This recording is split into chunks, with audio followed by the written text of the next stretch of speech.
medulla oblongata in the house. Oh, thank you. How are you? Okay, I just have one statement to make. One statement only.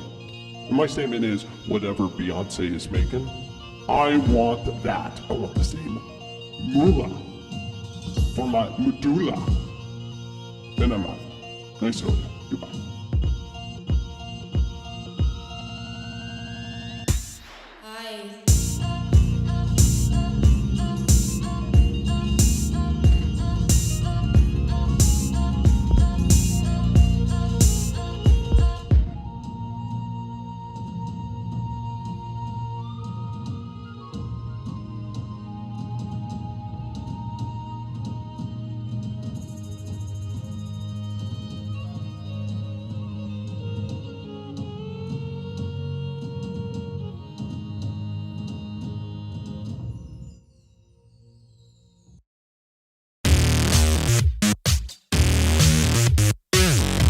Back again. Thank you so much for joining us for episode 628.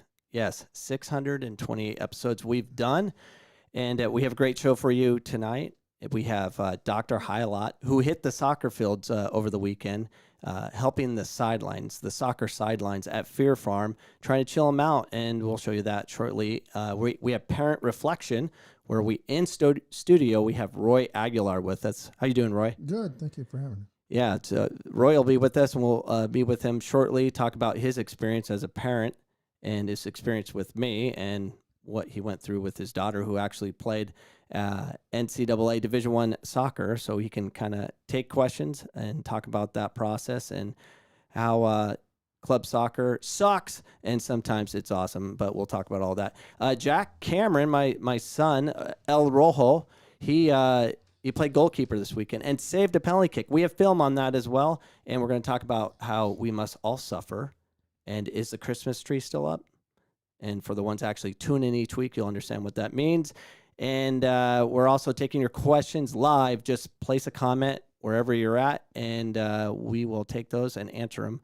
So please leave us a question. We'll get to them if it's appropriate. Also, we now have a call-in line. So if you want to be part of the show, just call in, and I think I have about seven people out there right now have the ability to call in and be part of the show, and they haven't jumped on it, which is pathetic on me, I guess, because they don't enjoy the show enough to join in, so that sucks.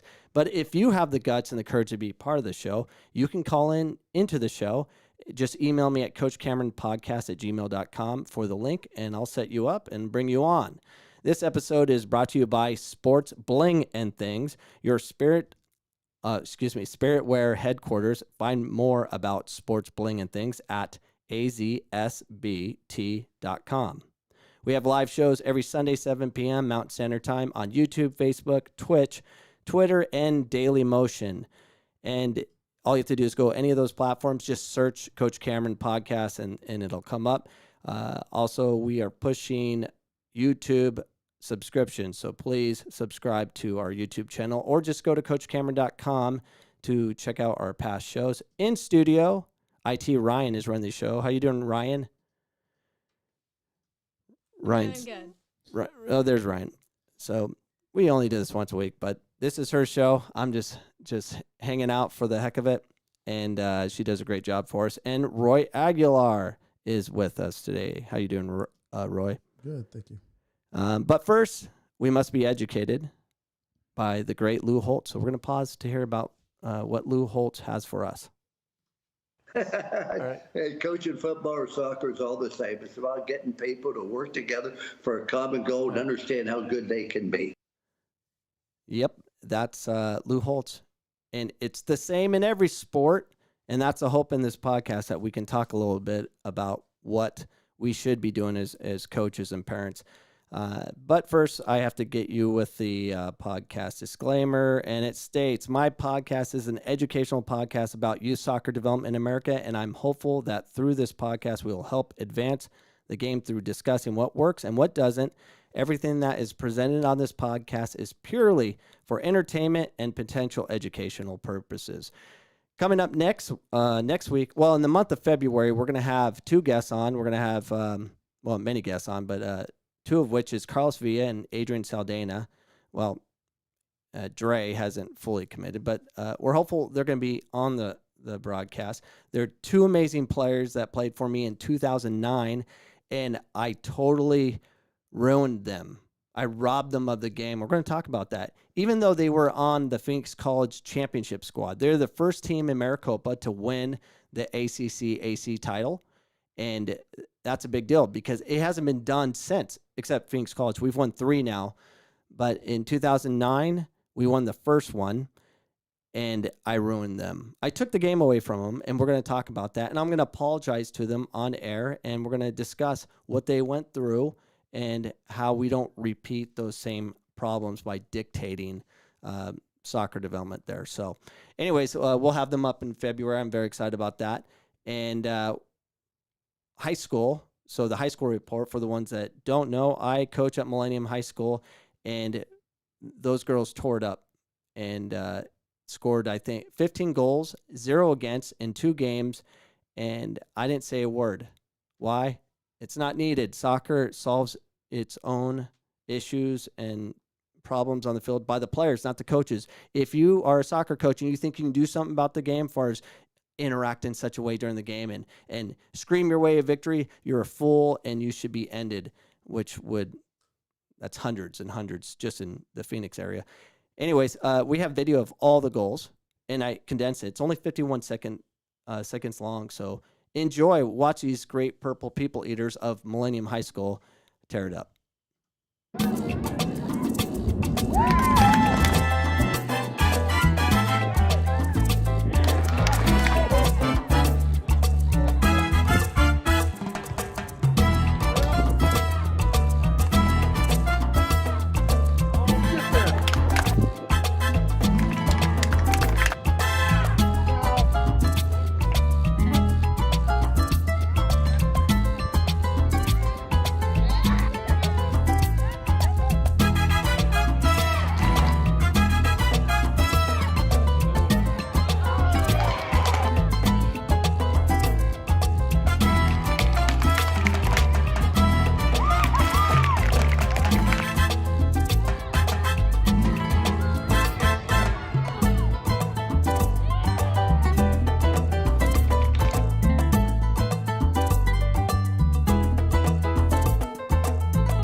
Those girls are amazing.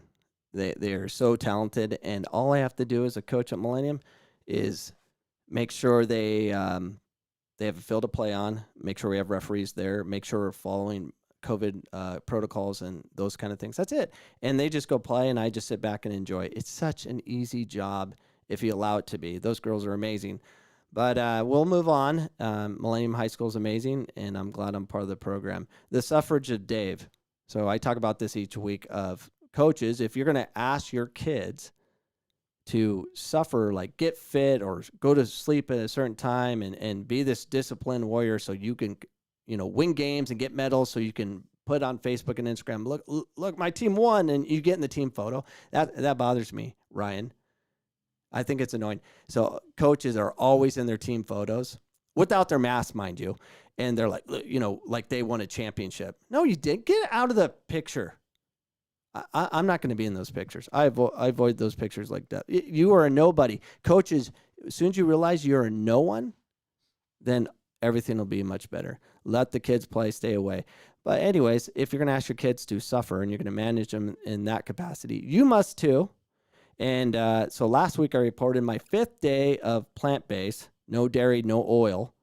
And I'm proud to say that I'm now on day 13. And I did 100 days previous, and then I stopped, and then I got COVID and sick, and then, that's what happens when you go off plant-based, you get sick, and that's what happened to me, and I fell off the wagon. So I'm back at it because I want to suffer because I'm asking kids to suffer. Now, the Christmas tree was day 10 last week. So the Christmas tree is a battle me and my wife do every year. And she wants it down, and I want it to be Christmas all the time. I want the Christmas tree to be the Valentine's Christmas tree, the Thanksgiving Christmas tree. I want it to be my birthday tree. I think we just should decorate each time, but she doesn't want to do that. And then she makes points of saying like, well, you're not going to be sleeping in my bed until it's down. So we're on day 17, but the tree is supposed to come down though. It just hasn't, but it's still up. So the days still continue. And I invited my wife to come talk on the show to talk about this, and she refuses. But I'm sure she'll comment. And she's probably still mad about last week. Oh, yeah. She didn't know we were going to discuss those things. I didn't know we were going to discuss those things. The record of Christmas tree days is 35. And, yeah, we're on 17. It's still up. That's all we need to talk about. Jack Cameron, El Rojo, played goalkeeper. Naomi's played goalkeeper. She has a couple of times. Yeah, we put her in there. Yeah, dude, it's good to be in goal. So me and my wife are watching Jack play, and Dr. Highlight's there as well. And we're watching him play, but he saved a penalty kick. Check this out. He's an amazing keeper. It was. Go Jack!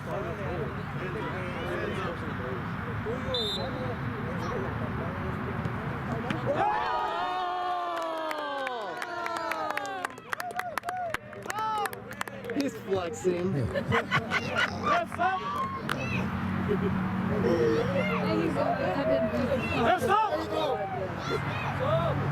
Great save. It was a great save, Roy. Yeah. It was legit, and it was legal too. There's another camera view we have. His feet are right on the line, and both hands to it. But also on the sideline was Dr. Highlight. So Dr. Highlight is a good friend of mine. He has 7 distribution centers of the green kind, we'll say, and he owns 7 of them throughout the greater Phoenix area, and he promotes healthy smoking and or eating. But he got hold of me. He says, "Hey, Coach Cameron, I'll help you out. I'm gonna help chill out the sidelines." I'm like, "Okay." So we took a camera and we filmed it. Let's roll the tape, Ryan.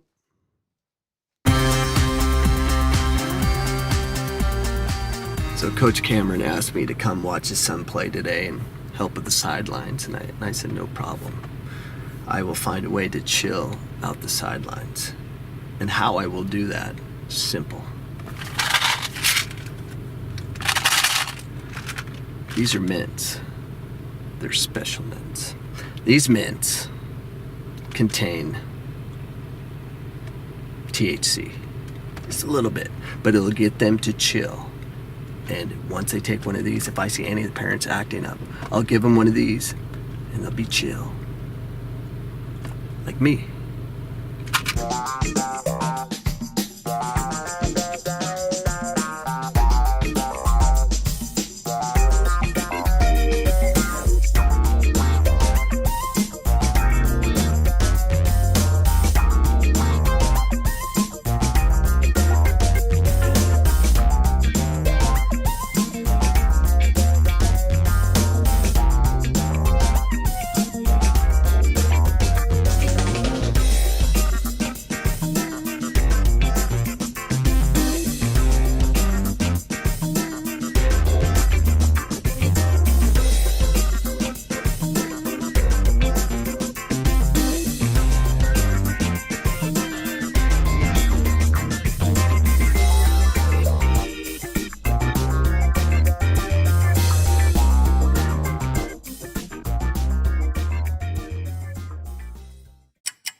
So that was Dr. Highlight. He did a great job chilling out the fans. It's a low budget podcast, so for the ones that didn't like the videography of that, you can donate to the podcast.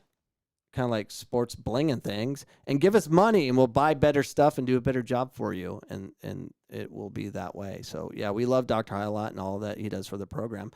But now we're going to turn our time over to Roy Aguilar. Roy Aguilar, when was the first time I met you? Your daughter was 2, right? 2.5. 2.5? 2.5, yeah, 3, almost 3. So I did a U4 soccer league. It was the first in Arizona, and Naomi was on Cody's team. Yep. And she was 2. Now, Naomi, she was scoring goals at 2. Like, that's just what she was born this way. No one made her that way. She was just a goal scorer. So I would like to say I did, but you did, maybe you brought her. So tell us a little bit about your experience when you first put Naomi into soccer. Did you know she was going to start scoring goals at will? we did not. Actually, it was 2, and we played the indoor league first. It was kind of one of those, see what she does. Yeah. And she dominated, of course, and she just ran with it. It was just a natural thing that she was doing, and I think we recognized it at the time. And then we branched out, and that's when we found you. You guys started that league, that small little league. Yeah, Palm Valley Soccer Palm League. Valley Soccer. And from that point on, she stayed with you for 8 years. It was like Till she was like 8 or 9, and then no, it was like 10. 10. Yeah, it was Yeah. somewhere around there. It was a long time. So I took those players. That's where Selena Garza and we took all those top players of the U4 league and created that team. And we couldn't find any girls teams to play, so we had to play boys teams. Yeah, we had to play boys teams, girls teams. It was Yeah. well, there really wasn't a girls team actually. Not until like U9, we had to play boys teams or co-ed teams until we could do it, because no one was really organizing back then as far as Correct. competitive teams.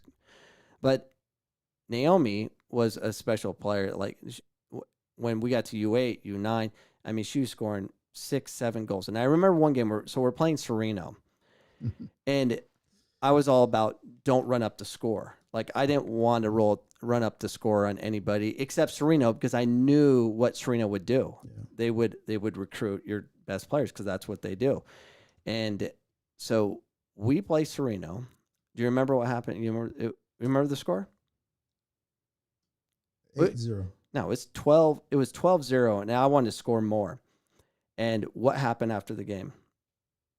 Is that are you talking about when the coach came up? Yeah. Yeah. The coach came, approached, and wanted Naomi to play with him. Yeah. So you call me. I remember you called me. You're like, hey, Sereno called me, and they talked about this college program, and they have, all these things. I actually thought that was CZ. No. Your daughter was it was recruited by Sereno. everybody, Yeah, but it that's was true. Sereno.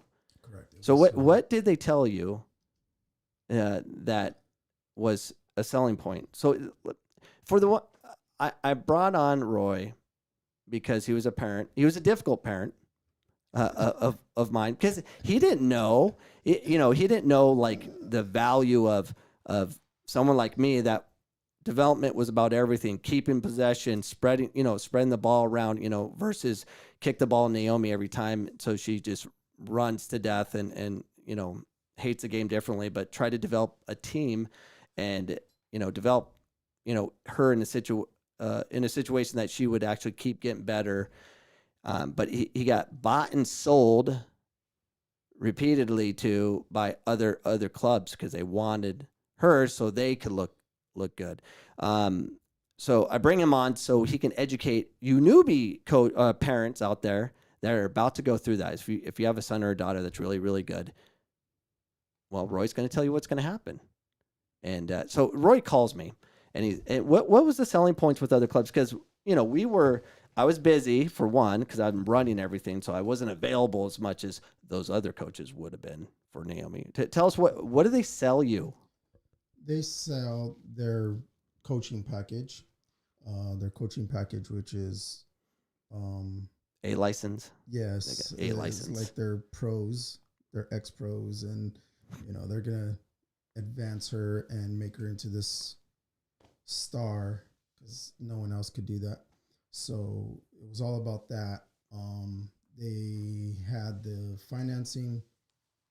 Um, I always got offered to not pay a dime wherever she went. I really didn't have to pay fees a lot because of her abilities, and that was just because everybody wanted Naomi just to be on their team for whatever reason, but that was her selling point. It was going to be free. I was going to get the best coaches. And they had parent education. Like they would like once a month they bring you in, show you how to find a college and university. Oh yes, so that's always good. There was always classes where we'd have to go and we had to sit with advisors and this is what's going to happen. You're not going to get a full ride to college, but we got to do these steps A, B, C, and D in order for you to get the full scholarship. And they tell you, what you have to do as far as during games, during tournaments, letters to write. They tell you a lot of things that, this is their deal. That you do this in order to get to the next level. Yeah. So, and I know what they do. They're like, we got to make sure that she's academically there. So we'll provide counseling, and we have psychologists, available to really work with them to help them get to a certain level. And we put packages together, and we're connected everywhere. We go to these college showcases. So college showcase is a big experience. Like their teams are approved to go to certain college showcases. Correct. Where us smaller clubs cannot. Correct. Yeah, no, you got to be invited. You got invite. You have to be invited. You have to be part of this national club. I don't know if you want me to say the club, but I don't. Well, that's you're retired. They can't get you. They can get me. No. Yeah. So Sereno, SC Del Sol, the ECNL club. Yeah. And that's kind of where Naomi played, and this is where she. I'm quoting myself here, or quoting them, where this is where you have to be in order to get to the next level. You have to go through these people in order to get to the next level. Totally sold on who versus just be good. Yeah, exactly. You have to know me in order for your daughter to play somewhere else. And for the ones listening in, if you have questions, go ahead and put them in the chat, and IT Ryan will let us know, and we'll answer those questions because this is a hot topic. Like you hear it all the time. There's so many confused parents out there that they're like, "What do we do?"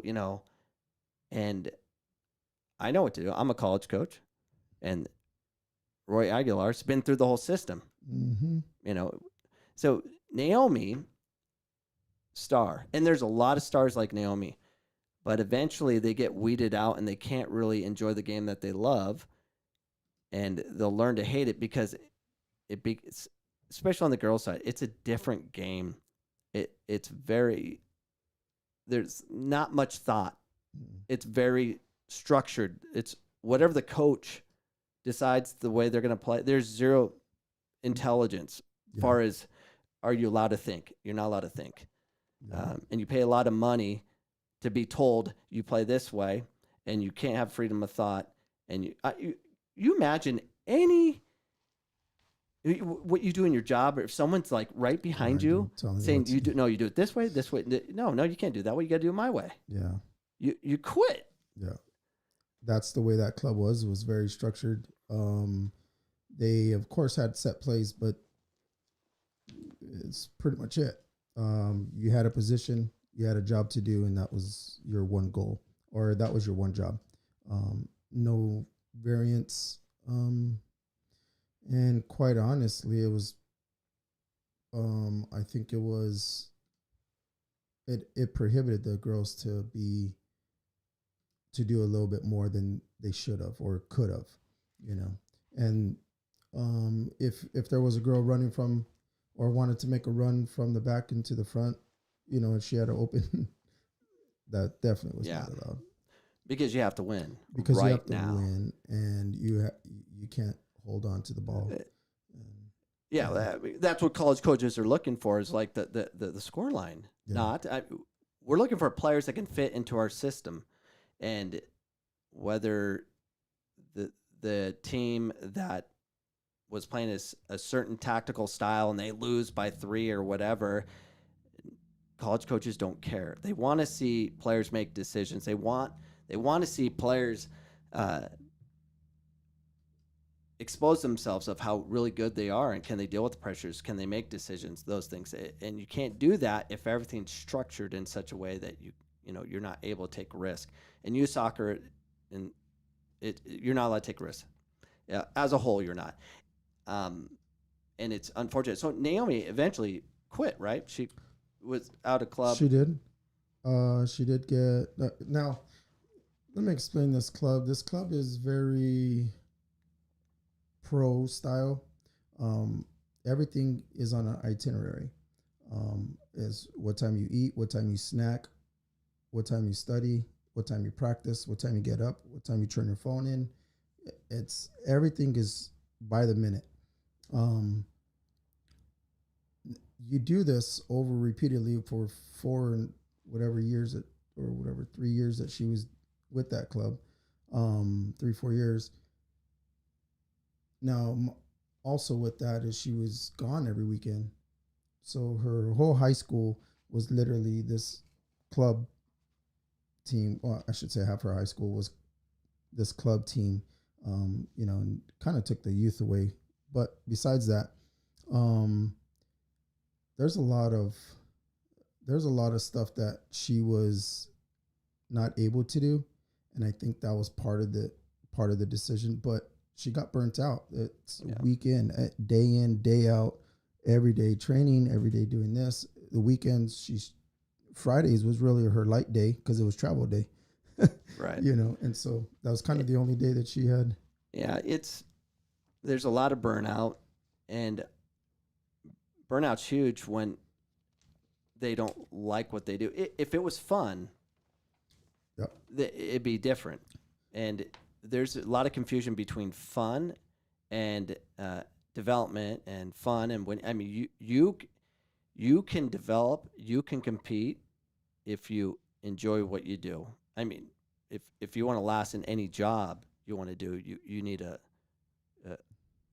love what you do in some capacity. So absolutely. So Naomi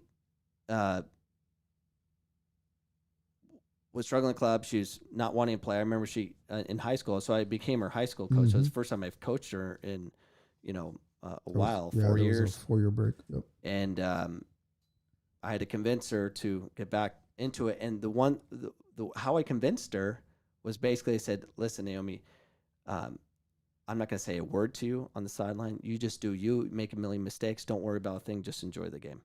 And that's where it kind of clicked on it with her. She's like, "Okay, I can do this." Yeah, there was a new light bulb. Yeah. So it's funny how that works out. It's like a parent, an overbearing parent. Yeah. Don't date that boy. They're going to date that boy. They're going to date. So you just pushed them into him. Yeah. It's an interesting thing. And the thing is, like, even around Naomi, at high school for 4 years, I coached her there. I put her a little bit in a different situation because I knew I didn't want her to quit, and I just wanted her to enjoy the game. Yeah. And that was close. Yeah. It was almost there. Yeah, we almost made. And the thing is, it's how it was still too much. Yeah. Screaming, yelling, and stuff. Even though I wasn't yelling at Naomi, but I was dealing with the referee and all those things. And it wasn't a fun year. Her senior year wasn't fun because we lost, because we wanted to win. The talking point was winning. And, we had a lot of college coaches show up to our last game against Chandler, and it was a pretty cool experience, a great run. We definitely had a great time frame to play. I remember when we beat Pinnacle, lost to Pinnacle 5-0, got blown out. Oh, that's right. And then we came back with less players. I don't even think Naomi played that game. No, she didn't. We played them in a tournament. Naomi was sick, I think. Or we were missing Megan. Yeah. We were missing Neil. We were missing a lot of players, but we beat them with a lot of JV players on the Oh field, wow. which was awesome. And it just, I just don't like. I don't like Pinnacle. I don't like that team. But no offense to Pinnacle, I'm just not a fan.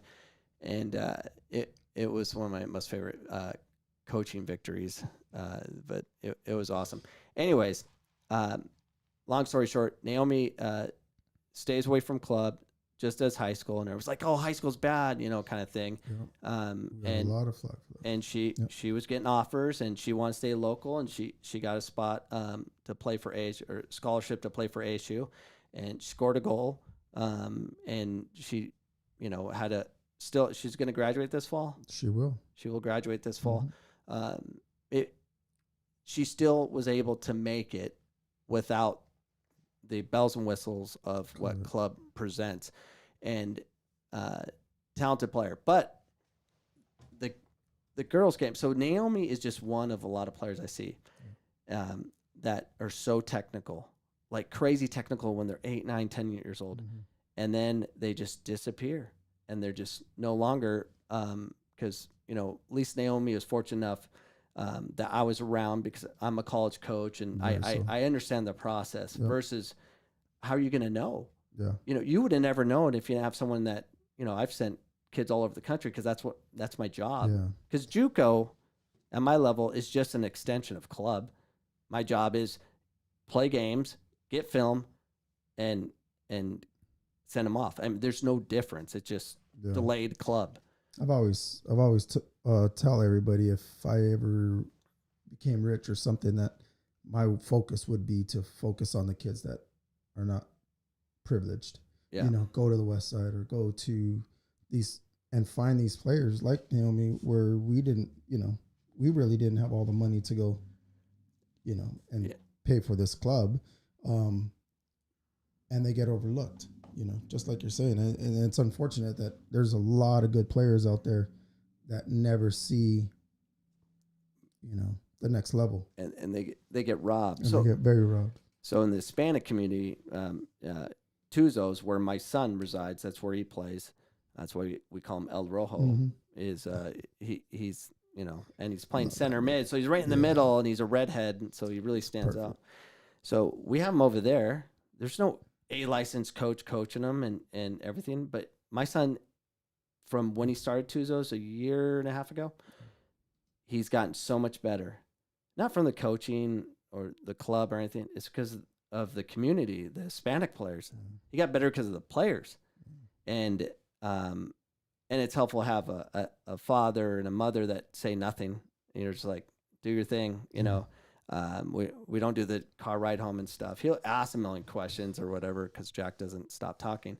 But we put him in a situation that culture can breed success. I've been taking Jack to Latino leagues and everything since he was like 7. I mean, he's been doing it. I mean, we've been in illegal leagues where they're not sanctioned by anything in downtown South Phoenix. Oh, nice.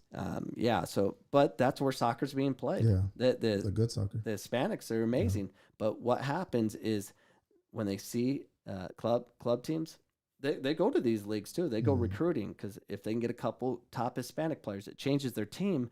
But then they destroy those players because they can't play their game like they're used to. They just have to do it. They get destroyed. And once you do get your money, let me be involved. I'll help you. Get talented kids that can play, and get good managers that don't coach and just let the kids do it. Let's be honest about it. If I had when Naomi was 8, if we had 15 Naomis, we wouldn't have to do anything. No. Nothing. No. It would have been an easy ride. You just sit and watch and enjoy. Yeah. You beat anybody in the country. It does exist. Not like 15 Naomis, but there's a lot of talent that is organized. And I've told this story many times on my podcast. There's a U12 tournament that's in Florida. I think it's every year, but these are the top U12 teams in the world. They all meet up in Florida. I hate to interrupt, but just so you know, we do have a couple comments waiting. All right, bring it. What do we got? So Steven says some players of coaches like that, like coaches of like Naomi's, play in fear of making a mistake, getting yelled at, or even being benched. Yeah, all day. It happens repeatedly. They're, as they get in their teenage years, the importance of winning just goes up so high. Skyrockets. And then you can't get better. You're not allowed to play. Yeah. You're not allowed to think. You're scared. Yeah, you have one job to kick it in back of the net. What's the other comment? This one's from Eric. He says, what would your top 5 clubs in Arizona do to develop players?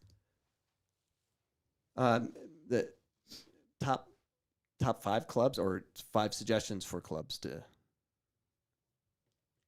I believe it's top 5 clubs. Oh. It says, what would your top 5 clubs in Arizona do to develop players? Have to do. Right. Well, I don't know who the top 5 clubs are, but it's simple for me. One, if you're running a club, you're going to have to grow a set and have, because you talk to any of these coaches out there, they're not stupid, they're smart, but the problem is they're getting paid to do a job, and if they actually had conviction like I do, you wouldn't be coaching club because you couldn't get a job. No one's going to hire me. I'm a problem. I'm a complete outsider to what they want, because if you're not doing what the parents are wanting you to do, which are the ones with the money, it's just not going to happen. But if you could do it, so this is what you would have to do. One, you got to shut up the coaches. The coaches' responsibilities is change their name from coach to manager. You manage the players. You put them in an environment, and a safe environment of making decisions. I would stat record everything they do, and I've already done all this, I would record everything they do. So every time they take a touch on the ball, what direction they go, and I would judge success on coaching and team development based on data.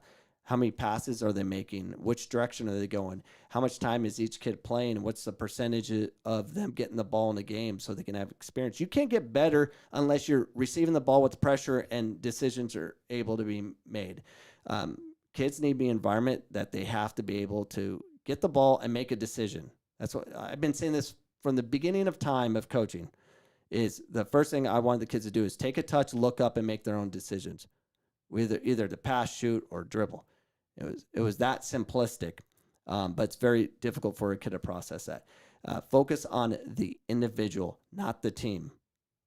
Team concepts, all that can be developed at practice, but in the game environment, you have to put the kids in a situation that they should be more scared of kicking the ball down the field or out of bounds or whatever to avoid thinking, because the kids, they don't think, and keep that as their focus on individual development. Because if they did that, they would get better. You'll get better if you just have repetition in anything. The problem is our kids, especially on the girls' side, there's repetition of doing what? Not thinking.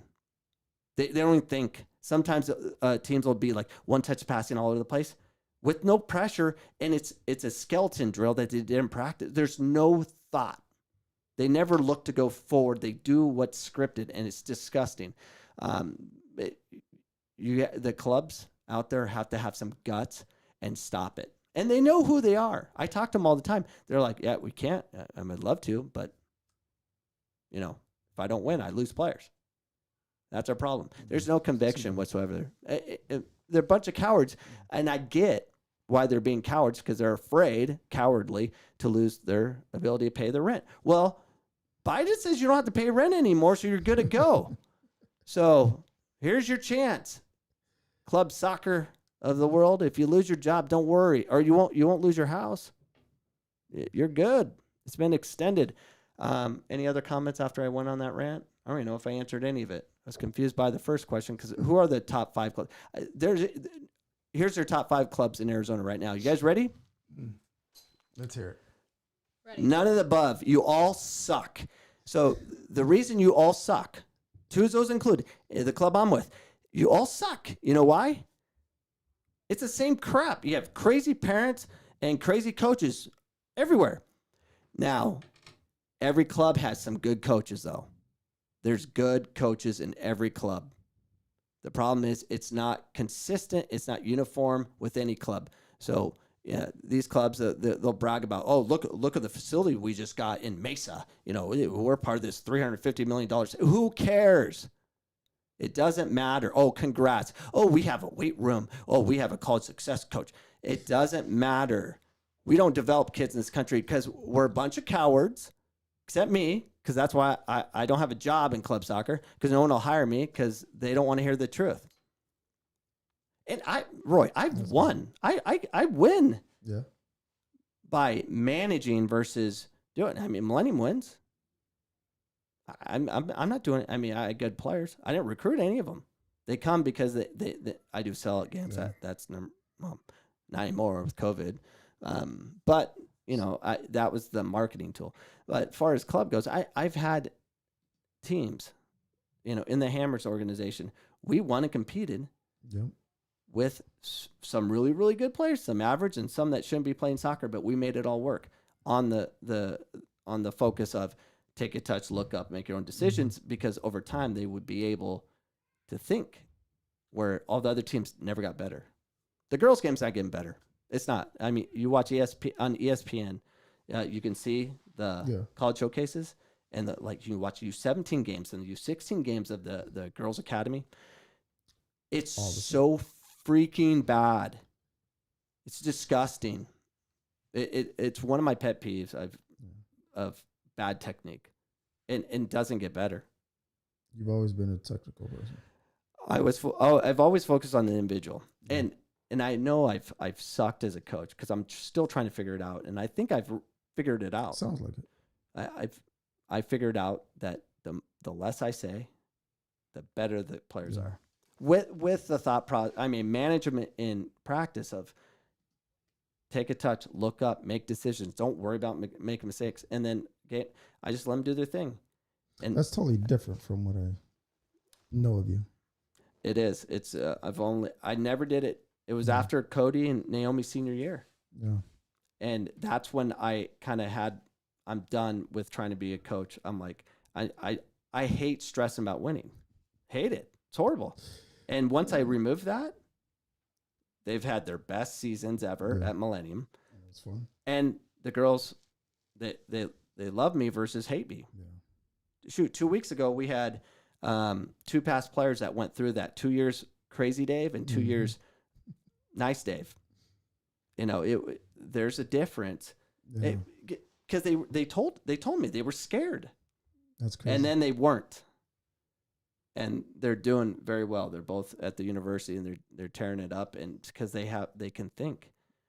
And I know what I'm good at. I'm good at teaching technique and giving players hope that they can make it if they could just work on the ball and teach them escape moves of any kind. That's kind of what I've known for.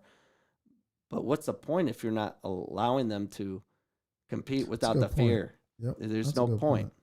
So we have a lot of dribbler coaches out there, but once they go to a real game, they're scared. Yeah. So they don't want to do anything. Yeah, it's too much pressure. Any other questions, Ryan? No, you're all caught up. You could have saved me a lot of anger if you would have started this.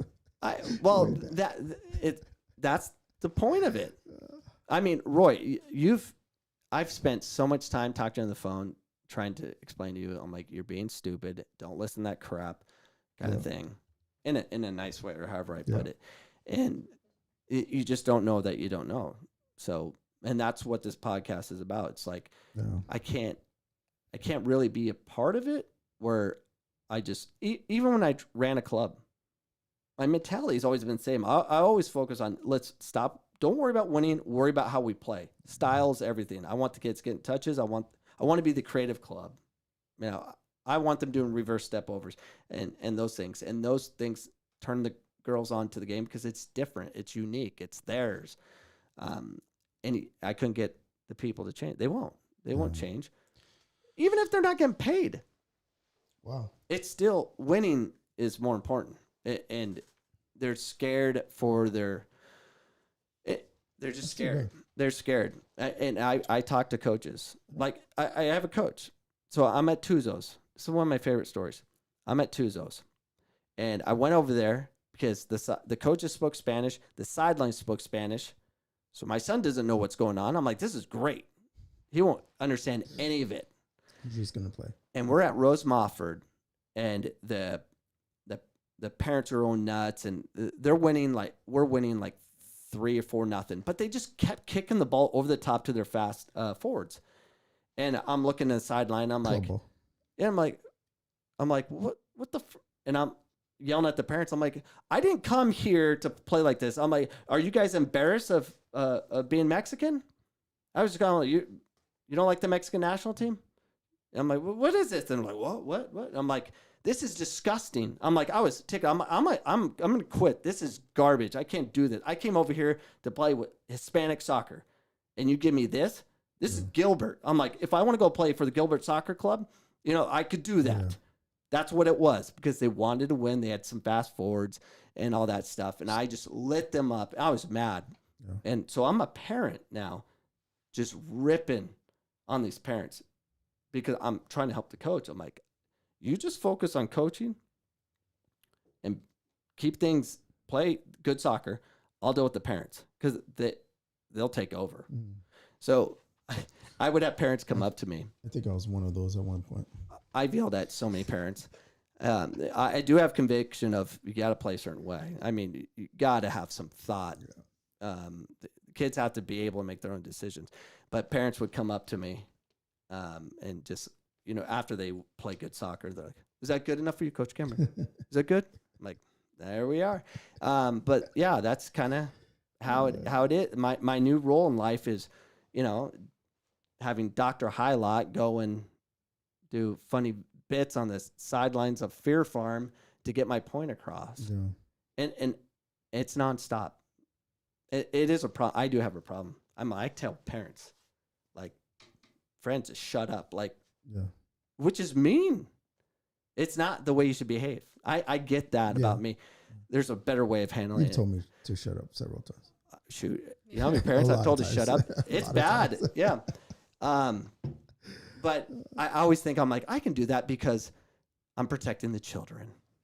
But it's more of I'm protecting my belief system, which we're all wrong, right? We're all wrong.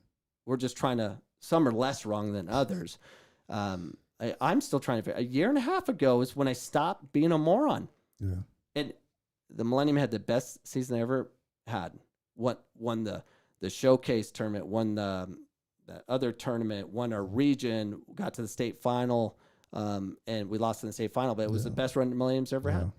And then on to Phoenix College. I did the same thing.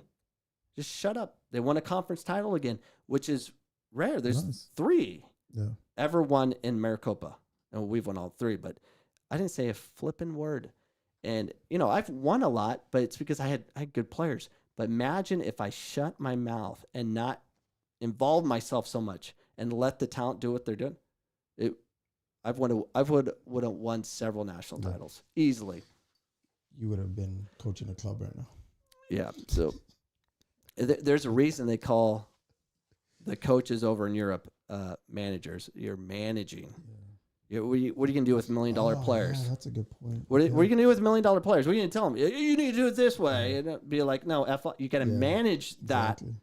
You can't coach them. Who do you think you're talking to? Yeah, they'll throw the ball. You trap it. Like, what would you do here? Like, get out of here. You manage it.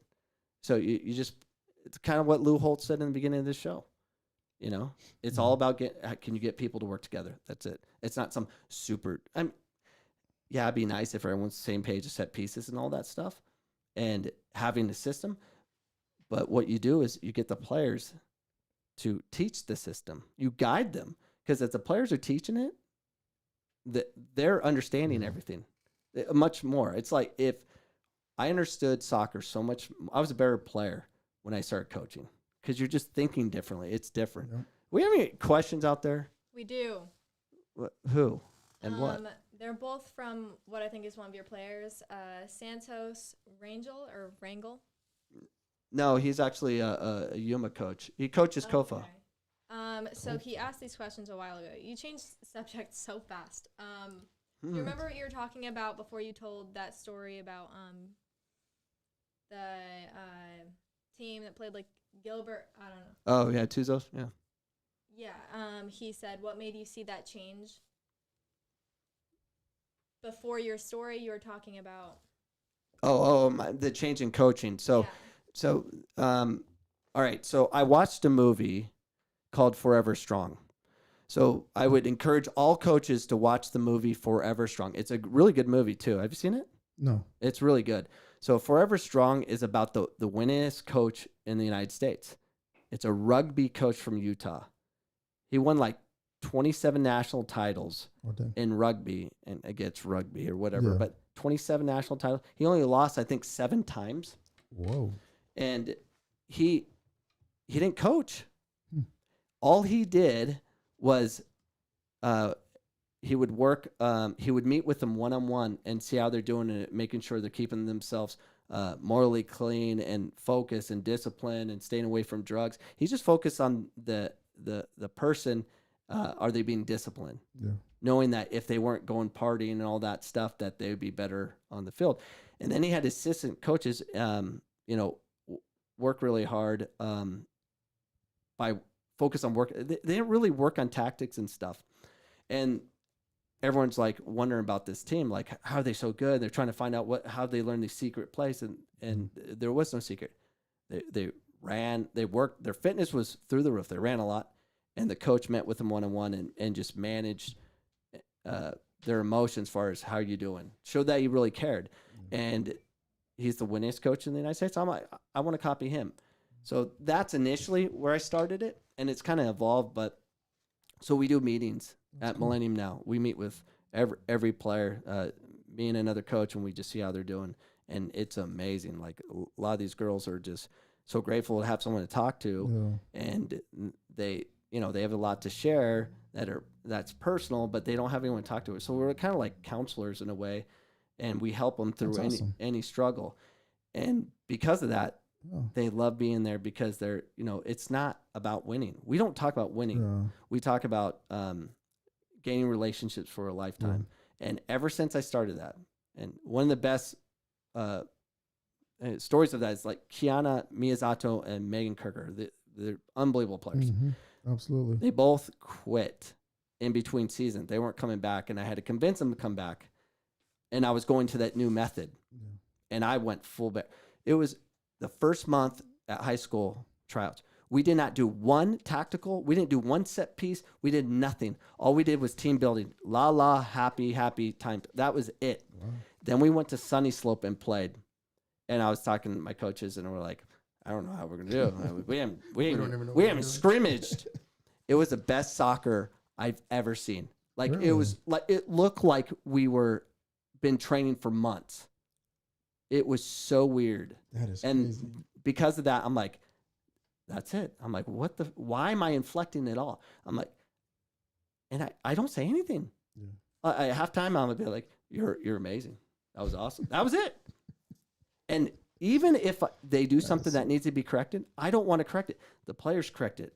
It's so much easier to listen to a peer correct you versus an authority. And so that's management. So we will have captains meetings every day before practice, and we find out what do you want? Yeah. What do you want us to do for practice? We administer practice, but they tell us what they want. Another example, last year we had this, she's on her team still, she's a senior now. Her name's Ariana Lemons. She came from Yuma, top goal scorer in Yuma, but she played at like a 3A school. She comes over in Millennium because her family moved here, and unbelievable left foot. But for me, she wasn't technical enough to play up front, so I was thinking, like, you need to be a left back. I kept her at left back for half the season, and the players are like, we want her up front. I'm like, okay, your team. I let them decide those things. So she goes up front, scores 4 goals in her first game against Desert Mountain, who's a top 10 team. I mean, no, that was the worst loss all year, and she scored all 4. And she's became the 5A goal scorer of the year. If I didn't let the players dictate the team, she had been left back the whole freaking time. Wow. I would have ruined her. Yeah. Coaches need to realize you do not know that you don't know that you don't know. Yeah. You don't know. The team, the players, they can dictate it all, and no one does it except the winningest coach in the United States. Forever strong, ladies and gentlemen. Did I answer that question? Yeah, you did. What's the next one? This was just, it's also from Santos. It's from when you were telling that story. He just said that he saw this as well a couple months back, and he agreed with you. Yeah, and we just played each other, and he can verify I didn't say a word. And if I ever speak up, my coaches will be like, and would shut me up if I even got to that point. I look bored. That's what I look like. I look bored. I just sit and look bored. That's it. This would be weird to see. It is, and it's true. That's why I want to talk about it as much as I can. Yeah. Because I've always been crazy and nuts, and there's been, it's easy. It's so easy to react and go nuts and make a comment and all that. It is flipping hard to say nothing. Yeah. It's a hard, just to kind of like, So can't do that. It's Don't like, do that. yeah, it's tough. It's not an easy thing to do, but it's gotten much easier, and I know that part of learning is you got to fail, and you have to go through that process. And you have to be able to process it. So as soon as a player fails, they got time to process it. But if they fail and then immediately a coach is saying something, you should have done it this way or something like that, you can't process anymore. And a coach is not in that situation. You do not know. It's like being a referee from the sideline. Thought process. That's offsides. Yeah. Well, how can it be offsides? You're not from this angle. You only get to see half the field. It's just not. It's not the way it's done. So, we're all doing it wrong. I'm doing it wrong. I'm just doing it less wrong than a lot of others. And it's basically a science experiment. I'm always trying to find what's a way to get the best results for the individual and then the collective. So, and that's what I'm hoping in this podcast. I have a lot of conversations to kind of like, let's not repeat history, because I don't see anything getting better. Yeah, it's the same stuff over and over again. It repeats over and over again, and people need to be called out on it, and there needs to be corrections. So, anyways, any more questions? Yeah, we just got a comment from Moro. He said, I like your ideas. Never heard you before. I'm coaching Santos FC, Phoenix, Arizona. I learned from Louis Dabo. So Santos organization, Louis Dabo is very, very similar. I stole a lot of information from Santos. So Santos from the 75s, the 76, 77, 78s, these were the best teams ever come out of Arizona. They were ridiculous. And Louis Dabo, I was just in awe of his teams. They were unbelievable.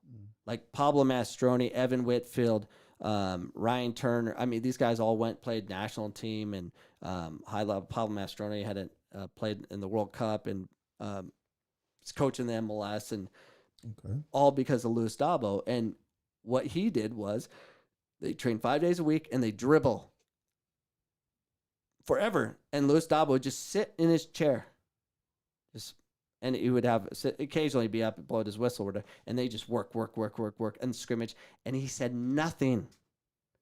Nothing. Louis Dabo says nothing on the sideline. When he was younger, with the back in the early 90s,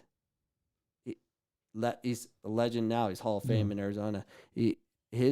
Santos was known throughout the country. They played a game, or they were the first team to get to nationals, like repeatedly with teams, and they were at Rose Mofford, and they had to bring in seats to watch them play with Pablo Mastroni and company. And I was there and watched it. Their ability to think and make decisions, it was amazing. But whenever you got a Santos kid back in the day to your club team if they would leave, you knew what you're getting. A technical player that can play. You knew it. Yeah. And Luis Dabo, eventually, Santos slowly got taken over because all these clubs came in mimicking what he was doing far as training more, and then they would recruit and just destroyed his club to a certain extent. But Santos has done it right. And no one's really copied him. I mean, for what they could do and for him just sit there and say nothing. Yeah. And everyone's like, how are they doing that? He says nothing. He said nothing. And if anyone spoke up, if a parent spoke up, he would sub that player off the field and we'd say, I think your parents need to see you. Like, what? Well, they're coaching you, so go sit with them. He was that mentality. Luis Dabo's a legend that gets it. Love that. And I'm 45, so I started coaching like him, saying nothing at age 44. I just figured it out. And he figured it out a long time ago. Yeah. Now, they worked hard. But he was always soft-spoken. You never hear him raise his voice. He just chill.